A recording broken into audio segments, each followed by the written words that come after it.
Hello, कैसे हो दोस्तों।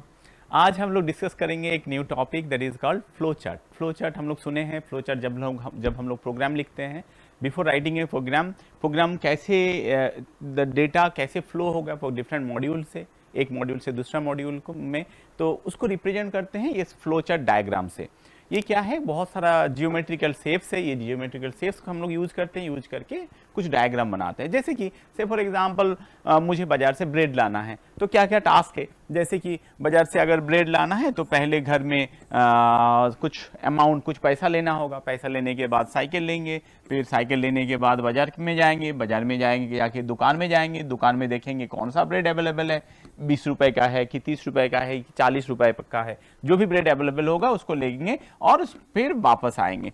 फिर रास्ते में कोई ये दोस्त मिल गया तो उससे गप लड़ाएंगे, फिर घर आएंगे। So this is called flow of A task.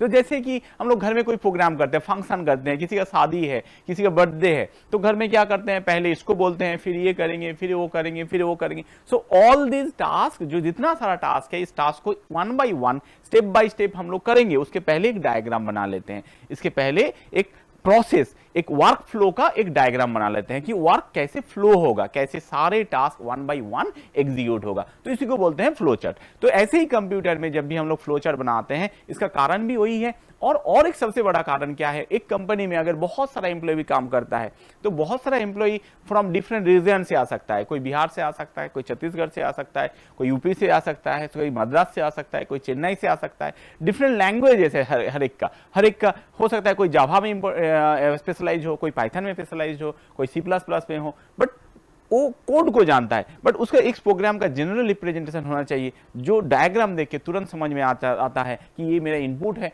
ये आउटपुट है, ये प्रोसेस है, ये कुछ और है, डिसीजन मेकिंग है। तो इसके थ्रू हम लोग इसको जानेंगे। तो देखते हैं कुछ डायग्राम्स है। As per the ANSI, American National Standards Institute, इसके अकॉर्डिंग कुछ डायग्राम दिया हुआ है। इसको छोड़ के भी और बहुत सारा डायग्राम है। NC एंड IOC के अकॉर्डिंग, ISO के अकॉर्डिंग भी अदर डायग्राम्स है। तो यहाँ पे क्या क्या डायग्राम है, तो फ्लो चार्ट क्या है, एक diagram to represent the work flow और प्रोसेस। कोई वर्क कैसे फ्लो हो रहा है, काम कैसे हो रहा है, एक के बाद एक कैसे हो रहा है, डेटा कहाँ से कौन सा यूनिट से कहाँ किस यूनिट में जाएगा, वो फ्लो होगा और उसको रिप्रेजेंट करेंगे, और प्रोसेस को रिप्रेजेंट करेंगे। उसके लिए कुछ डायग्राम दिया हुआ है। जैसे फ्लो को रिप्रेजेंट करेंगे, फ्लो लाइन, एक सिंपल एरो लाइन देंगे तो इसको बोलते हैं हम फ्लो लाइन। इससे हम लोग डिजाइन करेंगे कहां से कहां तक फ्लो हो रहा है। टर्मिनल, कहां शुरू है कहां खत्म है, वो यूज करेंगे ओवल सिंबल, दिस सिंबल से। प्रोसेस, कोई काम हो रहा है, कुछ जॉब परफॉर्म हो रहा है, उसको करेंगे रेक्टेंगल से। इनपुट आउटपुट, कहीं पे इनपुट आया, यूजर से कुछ इनपुट आया, यूजर से प्रोग्राम से के थ्रू कुछ आउटपुट गया, so that is represented by help of parallelogram. तो इस डायग्राम से हम लोग रिप्रेजेंट करते हैं। वैसे डिसीजन मेकिंग, जैसे बाजार गए, 10 रुपए का ब्रेड 10 रुपए लेके गए, अब बाजार में है 5 रुपए का ब्रेड या 20 रुपए का ब्रेड, तो ब्रेड लेना है या नहीं लेना है, डिसीजन लेना है। स्टूडेंट अगर मोर देन 18 एज होगा तो वोटर लिस्ट में नाम जाएगा, लेस देन होगा तो वोटर लिस्ट में नाम नहीं जाएगा। तो ऐसे ही कुछ डिसीजन लेंगे तो उसके लिए हम लोग इस डायग्राम को यूज करते हैं। और कनेक्टर, अगर सेम पेज में कोई कनेक्टर हो तो कुछ डायग्राम कंप्लीट नहीं हुआ, अलग पेज में डिजाइन होगा, तो इसके लिए दो तरह का डायग्राम है। एक है ऑन पेज, एक ही पेज में कनेक्ट करेंगे, तो ऑन पेज कनेक्टर, ये डायग्राम से छोटा सा ओ जैसा बना लेंगे। और क्या है, this diagram is called off page diagram connector. दूसरा पेज में अगर डायग्राम चला गया है तो उस डायग्राम को कनेक्ट करेंगे। और ये क्या है, एनोटेशन। एनोटेशन क्या है, ये कमेंट के लिए, मतलब कि एक्स्ट्रा इंफॉर्मेशन लिखना है प्रोग्राम में, तो उसके लिए यूज डायग्राम यूज करते हैं।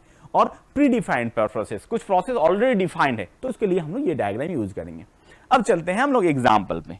तो पहला एग्जाम्पल कौन है, एडिशन ऑफ 2 नंबर्स। 2 नंबर है मेरे पास, उस डायग्राम उसका हम लोग फ्लो चार्ट बनाएंगे। तो कैसे फ्लो चार्ट बनाएंगे, तो बहुत सिंपल है ये। तो देखो पहले, जैसे कि एडिशन मतलब 2, यहाँ पे डब्बा है, यहाँ पे एक ग्लास है, यहाँ पे एक ग्लास है और एक तीसरा ग्लास है। ये ग्लास का नाम है ए, एक ग्लास का नाम है बी, एक ग्लास का नाम है सी। एक ग्लास में मान लो कुछ पानी है, यहाँ पे वाटर है, इस ग्लास में कुछ वाटर है। दोनों को, इस ग्लास को का वैल्यू यहाँ पे लाएंगे, ये दोनों को यहाँ पे लाएंगे, तो हो गया, दोनों का ऐड हो गया। तो इसी को हम लोग करेंगे कैसे, जैसे हम लोग बोलते हैं तो प्रोसेस को स्टार्ट करेंगे, तो पहले हम लोग प्रोसेस को स्टार्ट कर लेंगे। तो ये diagram process start diagram, terminal diagram use कर लिए। अब स्टार्ट करने के बाद फिर काम क्या है, पहले तीनों कंटेनर लेना है, तीनों ग्लास मुझे रखना है, कंप्यूटर में मेमोरी एलोकेट करना है। तो तीनों डब्बा ले लेंगे पहले, और तीनों डब्बा में A, B, C, तो 3 डब्बा ले लिए, 3 डब्बा रख लिए। अब पहले 2 डब्बा में क्या देना है, इस डब्बा में कुछ पानी देना है। मान लो यहाँ पे 2 लीटर पानी देना है, यहाँ पे 3 लीटर पानी देना है। तो क्या है, ये यूजर से इनपुट लेना है। तो यहाँ पे हम लोग इनपुट डायग्राम यूज करेंगे। ये डायग्राम को इनपुट डायग्राम यूज हो गया, लिखेंगे input A, B, simple input हो गया A, B का। फिर से क्या होगा, अब फिर से प्रोसेस होगा। प्रोसेस के लिए क्या है, C equal A plus B add होगा और सारे वैल्यू C में आ जाएगा। इसके लिए ये डायग्राम दिया हुआ है, रेक्टेंगुलर डायग्राम दिया हुआ है। अब क्या है, कैलकुलेट तो हो गया। अब कैलकुलेट होने के बाद अब क्या करेंगे, अब इसको डिस्प्ले कर देंगे। तो डिस्प्ले करने के लिए ये डायग्राम है, तो डिस्प्ले करने के लिए, प्रिंट करने के लिए प्रिंट C को प्रिंट करेंगे। अब C जब भी प्रिंट हो गया तुरंत क्या करेंगे हम लोग, इसको C जब भी प्रिंट हो गया तो तुरंत हम लोग क्या कर देंगे, इसको यहां से स्टॉप कर देंगे। C को हम लोग स्टॉप कर देंगे। स्टॉप करेंगे कैसे, ऐसे टर्मिनल से, ठीक। तो स्टार्ट स्टॉप इन दोनों के बीच, इसको बोलते हैं हम टर्मिनल। अभी हम लोग देखें यहाँ पे टर्मिनल के लिए कहां से प्रोसेस शुरू, कहां से प्रोसेस खत्म, ठीक। तो स्टार्ट स्टॉप हो गया। यहाँ पे ABC तीनों कंटेनर ले लिए, यहाँ पे इनपुट ले लिए, इस पे फिर कैलकुलेट कर लिए, फिर प्रिंट कर लिए, फिर स्टॉप हो गया। नाउ चलते हैं दूसरा एग्जाम्पल में। दूसरा एग्जाम्पल क्या है, find the maximum of 2 numbers. 2 number के बीच मैक्सिमम मुझे फाइंड आउट करना है, तो उसके लिए मुझे फ्लो चार्ट डिजाइन करना है। तो देखो यहाँ पे, तो उसके लिए 2 कंटेनर लेंगे, A कंटेनर और एक है B कंटेनर। ये कंटेनर का नाम कुछ भी हो सकता है, ओके। तो फिर प्रोसेस को पहले स्टार्ट करेंगे। प्रोसेस स्टार्ट हो चुका है, प्रोसेस स्टार्ट होने के बाद फिर से पहला काम क्या है, यस बोलो, पहले कंटेनर, पहले 2 कंटेनर लेना, 2 ग्लास लेना, A और B। तो 2 ग्लास तो ले लिए भाई। अब क्या है, 2 ग्लास लेने के बाद अब क्या है, अब एक डिसीजन लेना है। क्या decision, A can be greater और B can be greater. A बड़ा हो सकता है या B बड़ा हो सकता है। तो यहाँ पे एक कंपैरिजन करेंगे, A ग्रेटर देन B और नॉट। यहाँ पे फ्लो आया, डेटा फ्लो आया यहाँ पे। तो अगर क्या आंसर क्या हो सकता है, ये यस हो सकता है या तो नो हो सकता है। A ग्रेड से B से बड़ा, मान लेते हैं कि 2 जो नंबर दिए हैं वो अलग अलग है, दोनों एक ही नहीं है। अब आप सोच रहे होगे दोनों अगर एक ही होगा तो कैसा होगा, तो वो भी कर सकते हैं हम लोग, है ना। तो फिलहाल हम लोग सोचते हैं दोनों नंबर जो अलग अलग है, एक है मान लो 7, एक है 9, ऐसा दोनों नंबर अलग है, दोनों सेम नंबर नहीं है। तो A ग्रेटर देन B, अगर A B से बड़ा, ये अगर सही है, क्या मान लो ये है A, ये है B, A greater than B, कुछ भी हो सकता है। अगर A ग्रेटर देन B तो कौन बड़ा प्रिंट होगा, तो प्रिंट हो जाएगा यहाँ पे, प्रिंट होगा कौन, A प्रिंट होगा। अगर नहीं है, A ग्रेटर देन B नहीं है, तो प्रिंट कौन होगा, प्रिंट होगा B। यहां पे स्टॉप कर देंगे, तो दोनों एक ही जगह पे स्टॉप होगा। तो इसके थ्रू हम लोग क्या डिस्प्ले किए, वर्क फ्लो कैसे हो रहा है इस प्रोग्राम में। अब इसी चीज को हम लोग हर एक लैंग्वेज का सिंटैक्स से बदल देंगे, तो क्या बन जाएगा, वो प्रोग्राम बन जाएगा। कि प्रोग्राम में इसके लिए अलग सिंटैक्स है, इसके लिए अलग है, इसके लिए अलग है, हर एक चीज को हम लोग कन्वर्ट कर देंगे एक सिंटैक्स में, तो क्या बन जाएगा, वो एक प्रोग्राम बन जाएगा। अगला program, next program, find the maximum of 3 number. आप थोड़ा वीडियो को पॉज कर लो, खुद से एक बार ट्राई कर लो, खुद से एक बार सोच लो, फिर से आओ वीडियो में।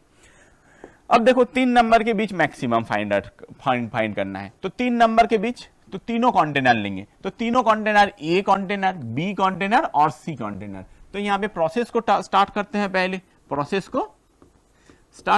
पहले, स्टार्ट होने के बाद तीनों कंटेनर को बना लेते हैं पहले, A, B और C, 3 कंटेनर है मेरे पास। अब क्या है, अब क्या करेंगे, अब देखो 3 कंटेनर को, इसको लिखने का, इसको ड्रॉ करने का तरीका डिफरेंट हो सकता है। मैं एक तरीका बताता हूं यहाँ पे। तो पहले क्या करेंगे, ये दोनों के बीच कौन मैक्सिमम है उसको फाइंड कर लेते हैं। ये कौन हो सकता है, इधर A होगा और B होगा, कोई भी एक होगा, जो भी बड़ा होगा उसके साथ कंपेयर कर लेंगे किसको, C को। तो देख लेते हैं पहले दोनों के बीच कौन है, A ग्रेटर देन B, अब इस केस में भी हम लोग सोच के रख रहे हैं कि मान लेते हैं कि जो 3 नंबर हम लोग इनपुट दिए हैं वो 3 नंबर अलग अलग है। अब a ग्रेटर देन b, अगर a ग्रेटर देन b क्या हो सकता है, ये येस हो सकता है और नो हो सकता है। अगर a ग्रेटर देन b होगा तो क्या है, a ग्रेटर देन b है तो मतलब a बड़ा, तो कंपेयर किसके साथ करेंगे, a के साथ c का करेंगे।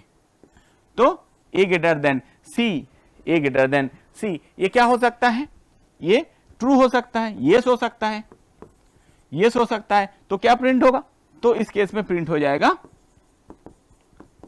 a, तो प्रिंट हो जाएगा a। तो मतलब देखो यहां पे इस केस में जो फ्लो है a greater than b true, yes, तो यहां पे आए a greater then c yes, तो यहां पे प्रिंट हो जाएगा a। अगर नो होता है, ये अगर नो होता है, नो होता है तो कौन प्रिंट हो जाएगा, तो तुरंत प्रिंट हो जाएगा कौन, यहां पे प्रिंट हो जाएगा कौन, प्रिंट c, तो प्रिंट हो जाएगा c। अब इस केस में आते हैं, दूसरे केस में आते हैं। तो इसके केस में हम थोड़ा सा दूर पे बना लेते हैं समझने के लिए। तो a ग्रेटर देन b नहीं हुआ, मतलब कौन बड़ा, who is greater, b is greater, b को कंपेयर करेंगे c के साथ, b is compared with c। अगर ये येस होता है, अगर येस होता है तो who is maximum, b is maximum, so print करेंगे किसको, b को। अगर नो होता है तो किसको प्रिंट करेंगे, प्रिंट करेंगे c को। अब सबको एक जगह पे स्टॉप कर देंगे, इसको भी स्टॉप, ये भी स्टॉप, ये भी स्टॉप, तो सारे स्टॉप होगा एक ही जगह पे। अब फ्लो ऑफ एग्जीक्यूशन, जब प्रोग्राम फ्लो होगा, प्रोग्राम रन होगा, तो कुछ भी वैल्यू ले लो, a का वैल्यू मान लो 3 ले लो, b का 9 ले लो, इसका 8 ले लो, कुछ भी वैल्यू ले लो। अब देखो a 3 8 9, तो यहां पे आए a greater than b, a greater than b नो, तो यहां पे आ जाएगा b ग्रेटर, तो मतलब b बड़ा, देखो b बड़ा, b है 9। अब b greater than c, b greater than c yes, तो प्रिंट हो जाएगा b और यहां पे स्टॉप हो जाएगा। तो मतलब फ्लो ऑफ एग्जीक्यूशन, कितना तरीके से फ्लो हो सकता है, वर्क फ्लो को हम लोग यहां पे रिप्रेजेंट कर रहे हैं। और एट द रन टाइम जब वैल्यू दिया जाएगा according to that the program will execute और उसका फ्लो प्रॉपरली परफॉर्म होगा। नेक्स्ट एग्जांपल है factorial of a number. Factorial, कोई नंबर है उसका फैक्टोरियल निकालेंगे। अब फैक्टोरियल के लिए क्या है, फैक्टोरियल का फॉर्मूला हम लोग बचपन में किए हैं, देखो जैसे फैक्टोरियल 5 का फैक्टोरियल क्या है, 5 इंटू 4 इंटू 3 इंटू 2 इंटू 1, मतलब कोई भी नंबर का फैक्टोरियल मतलब उस नंबर से लेके 1 तक मल्टीप्लाई करते चलेंगे, जो भी उसका रिजल्ट होगा दैट इज द फैक्टोरियल। अब यहाँ पे इस लॉजिक को हम लोग कैसे लिखेंगे, देखो स्टार्ट करते हैं, स्टार्ट कर लिए। अब मुझे क्या क्या वेरिएबल लगेगा, कौन कौन सा वेरिएबल चाहिए, आई डोंट नो। तो कभी कभी हम लोग ये डायग्राम को क्या करेंगे, साथ में लेके चलेंगे। साथ में लेके चलना मतलब यहाँ पे मान लो एक तो वेरिएबल आएगा जिसके अंदर वैल्यू रखना है, मान लो n एक वेरिएबल जिसके अंदर वैल्यू रखना है, तो n एक वेरिएबल लेंगे, बाकी क्या लेंगे नहीं जानते हैं, तो बाद में देखेंगे, है ना। ओके, सो अब क्या है, तो n लेने के बाद इनपुट करेंगे, n को, यूजर को बोलेंगे वैल्यू को इनपुट दो, तो यूजर इसके जगह पे कोई वैल्यू इनपुट दे दिया, 5 दे दिया, मान लो 5 दे दिया। अब क्या है, मल्टीप्लाई करना है, किसके साथ मल्टीप्लाई करना है, किसके साथ, n इंटू n के साथ किसका मल्टीप्लाई करना है, बोलो। सो ऐसे सोचेंगे, इस केस में एक आंसर ले लेते हैं, मान लो ANS, आंसर को ले लेते हैं, तो आंसर का वैल्यू हम लोग क्या करेंगे, मल्टीप्लाई करेंगे, किसके साथ मल्टीप्लाई करेंगे, 5 लेंगे यहां पे और इसके साथ मल्टीप्लाई करते हुए चलेंगे। अब देखो यहां पे कोई एक वेरिएबल लेते हैं, इसको बोलते हैं हम लोग लूप कंट्रोल स्ट्रक्चर, लूप के थ्रू हम लोग इसको प्रॉब्लम को सॉल्व करेंगे। अब देखो यहां पे answer equal answer into n, ये स्टार मतलब कंप्यूटर में n है ना, तो answer equal to answer into n। अब अगर देखो answer equal to answer into n मतलब, तो आंसर एक वेरिएबल है, आंसर के अंदर हम पहले से 1 इनिशियलाइज करके रख देते हैं, तो आंसर के अंदर क्या है, आंसर के अंदर कौन है, पहले से 1 है। अब लिखा क्या हुआ है, यहाँ पे लिखा क्या है, answer equal answer into n, मतलब 1 इंटू n मतलब 5 मल्टीप्लाई हुआ, तो मतलब इसका वैल्यू कितना हुआ 5 हुआ, तो आंसर का वैल्यू कितना हो गया अभी 5 हो गया। अब क्या करेंगे, n का वैल्यू कम करते जाएंगे, n का वैल्यू कम करेंगे, n इक्वल n माइनस 1 कर देंगे, n का वैल्यू 1 कम कर देंगे और चेक करेंगे, n का वैल्यू 1 माइनस कर दिए और चेक करेंगे क्या, यहां पे कंडीशन लगाएंगे और चेक करेंगे। यहां पे हम लोग एक काम कर सकते हैं, इसको थोड़ा छोटा कर लेते हैं ताकि ये जगह में ये एडजस्ट हो जाए। तो देखो यहां पे, तो n का वैल्यू हम लोग यहां पे कंडीशन लगा देते हैं, एक कंडीशन लेते हैं, n must be greater than m if n is greater than 1। अगर n है ग्रेटर देन 1 है तो क्या करेंगे, यहां पे n अगर ग्रेटर देन 1 है तो हम लोग फिर से ये काम करेंगे, n अगर ग्रेटर देन 1 है तो फिर से ये काम करेंगे, अगर नो है तो प्रिंट कर देंगे, किसको प्रिंट कर देंगे, प्रिंट करेंगे आंसर को और स्टॉप हो जाएंगे। अब देखो इसको समझो, इसको थोड़ा सा समझो। यहां पे देखो क्या हुआ, यहां पे answer equal answer into n। अब अगले बार क्या हुआ, n का वैल्यू अब क्या हो गया, n का वैल्यू अभी हो गया 4, n का वैल्यू अभी हो गया 4। तो फिर देखो n का वैल्यू 1 से ग्रेटर है, यस, तो ये लूप यहां पे आएगा, answer equal to answer into n। Answer क्या था, लास्ट आंसर क्या था 5 था, n का वैल्यू अभी क्या है 4 है, तो 5 इंटू 4 ये हो जाएगा 20। तो आंसर का वैल्यू कितना हो गया 20 हो गया, तो आंसर का वैल्यू 20 हो गया। n equal n minus 1, n का वैल्यू क्या हो गया 3 हो गया। यहां पे आया, यहां पे आने के बाद n का value greater than 1, yes, n का वैल्यू 3 है, तो लूप फिर से यस होके यहां पे जाएगा ये।